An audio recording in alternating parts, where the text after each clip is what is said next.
Hi boys and girls, welcome to step 2 of our Value Pumpkin project. For today's video, we are going to be painting our pumpkins.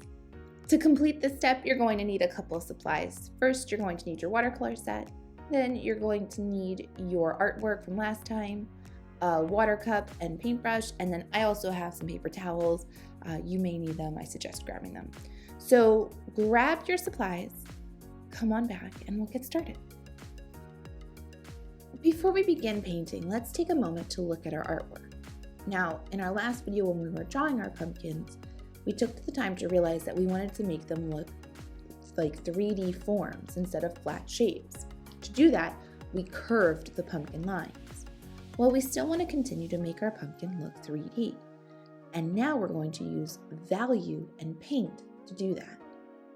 Let's examine our original pumpkin first.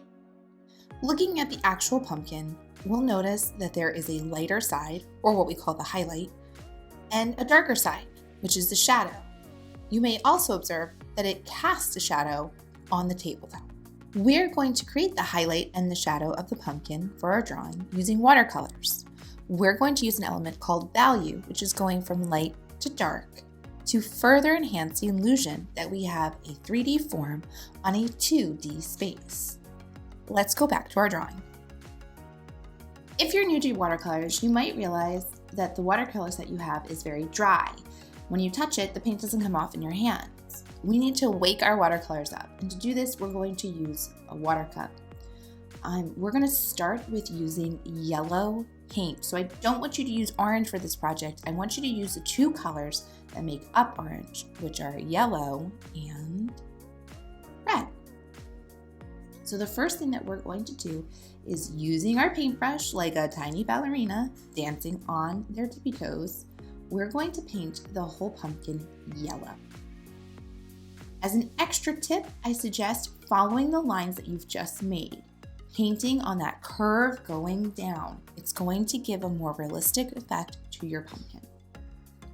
While the yellow paint is still wet, we are going to paint on top using red.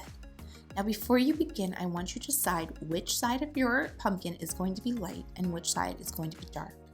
All three pumpkins are going to be light on the same side and dark on the same side in order for your whole painting to make sense. Again, when I'm using red, it's a strong color, so I don't need a lot of red here.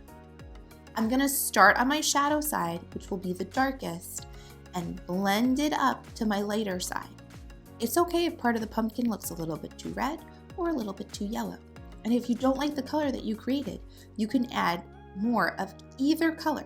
If it's too red, add more yellow. If it's too yellow, add more red.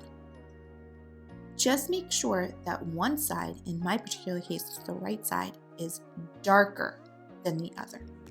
So you get your highlight and you get your shadow.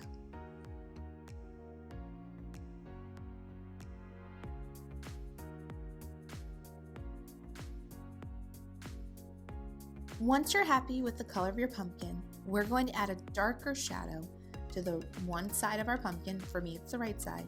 I'm going to use a little bit of black. You can use black or brown to create a nice shadow on the one side. Remember, black can be a very overwhelming color, so just a little bit goes a really long way. Don't worry about your cast shadow. We'll take care of that in another step. Do this again for your next two pumpkins. You should have a total of 3 painted pumpkins by the time you're done. Feel free to go back and re-watch any part of this video to help you with your next 2 pumpkins. When you're finished, move on to the next step, which is painting your background.